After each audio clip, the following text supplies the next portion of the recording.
Al-Quran memperkenalkan hutan bukan sekadar tumpukan pepohonan, tetapi sebagai ayat Allah, tanda-tanda yang mengajari manusia tentang keseimbangan, keberlanjutan, dan tata kelola alam.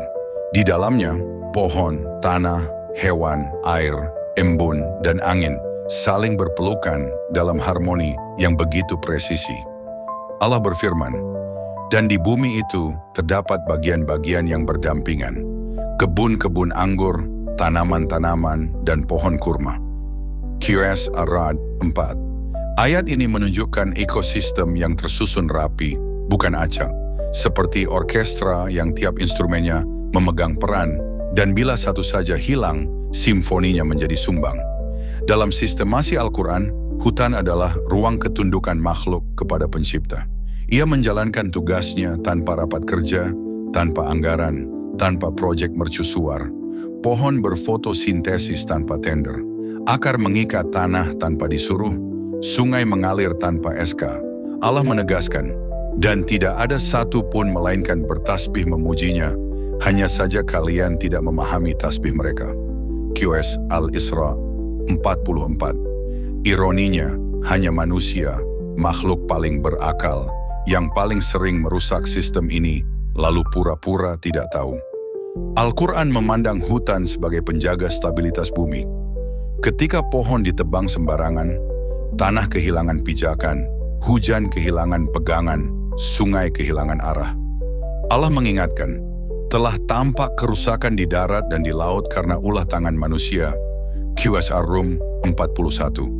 Ayat yang setiap tahun terbukti relevan ketika banjir bandang datang sambil membawa daftar nama pelaku, perusahaan, pejabat, dan kebijakan yang katanya untuk rakyat. Ekologi dalam Al-Quran berbasis timbangan, mizan. Keseimbangan bukan slogan, melainkan prinsip kosmik. Lihat bagaimana surah Ar-Rahman mengingatkan, "Dan langit telah ditinggikannya, dan dia letakkan mizan, supaya kamu jangan merusak keseimbangan itu." QS Ar-Rahman 7-8. Jika langit saja punya sistem penyeimbang, bagaimana mungkin hutan dibiarkan tanpa aturan?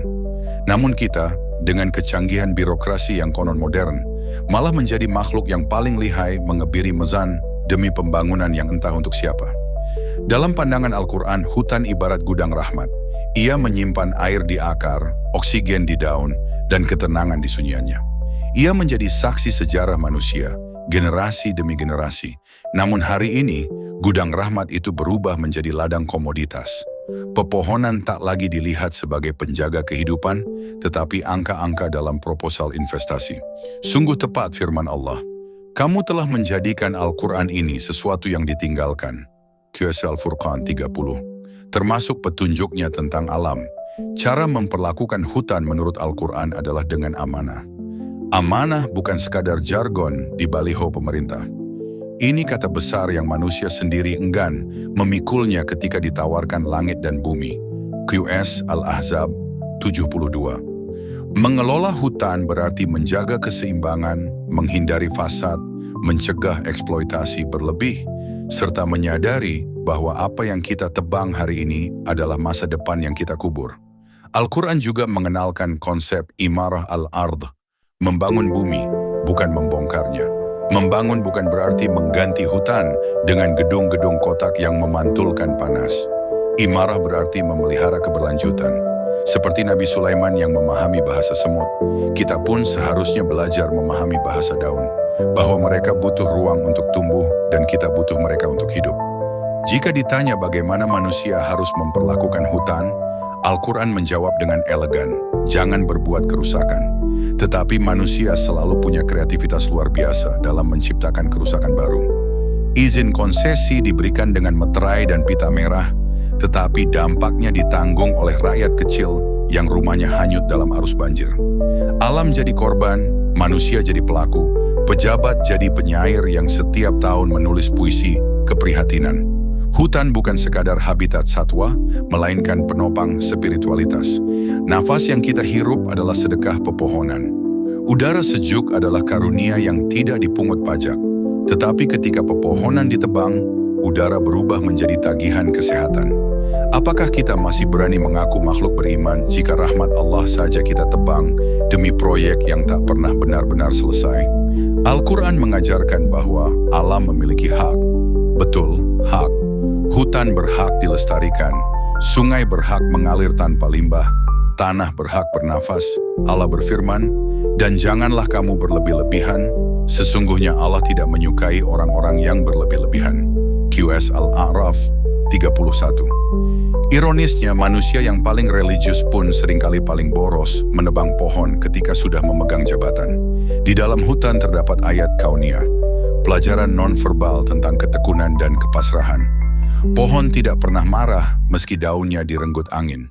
Ia tetap tumbuh diam-diam, bahkan ketika manusia memperlakukannya seperti musuh. Andai manusia belajar satu saja sifat dari pohon, keteguhan dalam diam, mungkin dunia tidak akan serusak sekarang. Tetapi fakta berbicara berbeda. Hutan tropis Indonesia menyusut jutaan hektar, menyisakan luka-luka di tubuh bumi. Semua terjadi demi pembangunan nasional. Frasa suci yang sering dijadikan selimut menutupi kerakusan.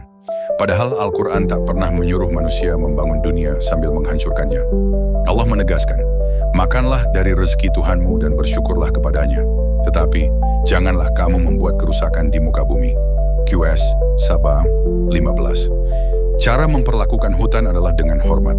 Jangan tebang pohon tanpa memikirkan 7 generasi berikutnya. Jangan bakar hutan lalu menyalahkan cuaca. Jangan jadikan izin kehutanan sebagai ladang politik.